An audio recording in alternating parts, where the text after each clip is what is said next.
Hello and welcome to this video demo on module features.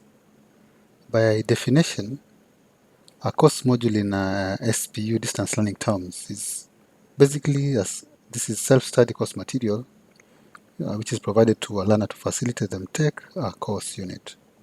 The duration of a distance learning semester is equivalent to what a regular study mode would be like, which provides for 13 weeks of coursework which entails 39 contact hours per course unit, after which a learner having satisfied due requirements can take the final semester exams.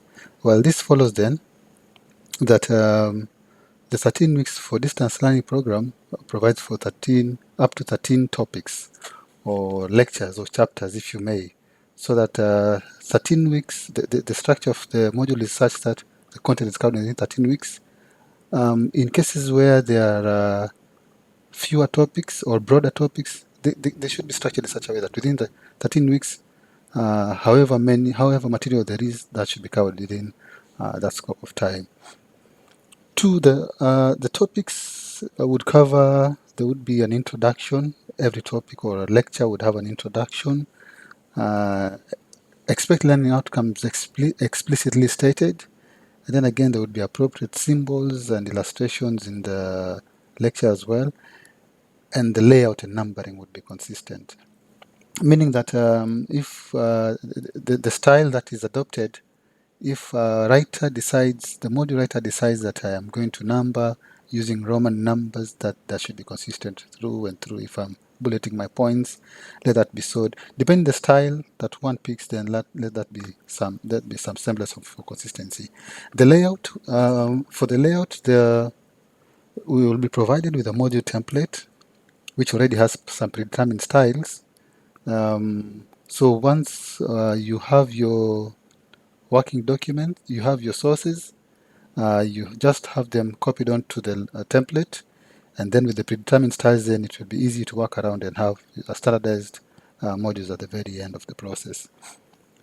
Now, at the end of each lecture, there would be a summary of the lecture, essentially to summarize what exactly has been covered in that lecture, and a few sample questions at the end of each lecture as well. Some with answers, of course, and others without, so that the learner is able to practice and refresh and reflect upon what the content of what has been studied. And then, as is standard academic practice, there would be references and citations for the lectures as well. Now, I'll quickly go over the module features, and then in a later demonstration, I will say more about the specific lectures, what features exactly are in each lecture, and then we'll also provide for the module template. So, well, the first page would be the cover page. The cover page provides for the name of the institution, the course code and the course title, as well as the name of the writer. Then we have the title page, just as as can be seen on this page. This one covers the name of the institution. We'll find that there is also the unit code and title as well. Then there will be the name of the writer, as well as the contact, as well as that of the reviewer. And if there are any editors as well, that is an option that can be opted in. Next, we have the copyright page, just as we can see here. Then now we have the table of content, followed by the list of tables and figures. Again, if those are applicable, if those are available in the document, then that should follow. So next, we will have the general introduction to the course. Here we will cover just a general overview of what the course is about, the course module or course unit. 2, we'll talk about the study skills. If they're unique to the specific course, then that should be elaborated at this point. If there are any prerequisites, again, that are applicable, it will be important to note at this point. For instance, if it is a course in advanced taxation, and perhaps prior to this there was a course, say Introduction to Taxation or Principles of Taxation, that was important for the learner to have done so, yeah, it is important to mention that this and this will be prerequisites before one is able to take this course. Then we will also highlight on what equipment and key references that the module requires, or the course requires. If there's a library time needed, if there's a lab time needed. Again, it will be important to mention what are the key texts, the course textbooks that would be important for that learner as they take the course, to facilitate them then take the course to the very end. Then, of course, we will also give advice on the nature of activities and feedback guide. In essence, then, this means that activities in terms of, besides the module, what else does the course provide? For distance learning, the interaction platform, you have the e-learning platform or e-learning portal that the student, even these course modules are going to be hosted onto the e-learning portal.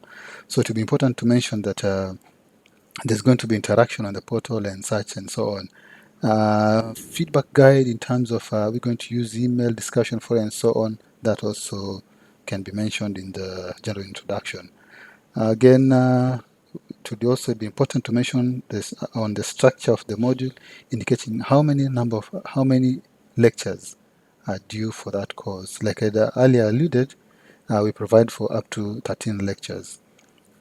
Then there would be something on the statement of the module aims and objectives, and thereafter would have a series of lectures for the entire module, right from week 1 up to the very last week, that is week 13 of coursework, and subsequent week 14 for exams.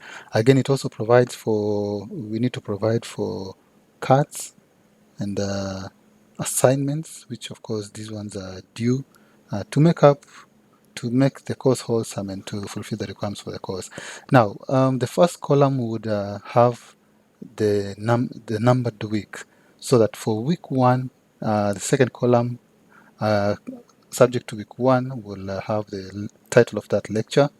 And then on the third column, based on the expected learning outcomes, we'll draw out the key issues that are going to be covered. That will be in the third column.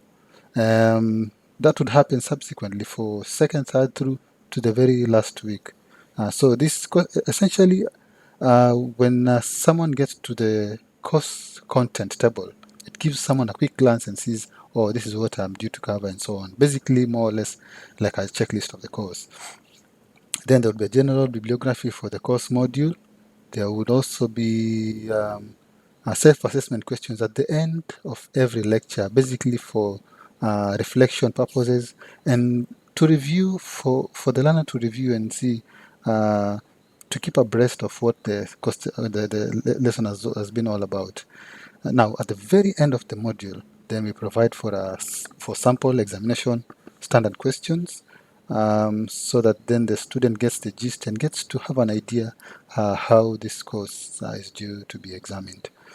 Basically, those are the features of a module. In a later video, we are going to look at the features of specific lectures. Thank you.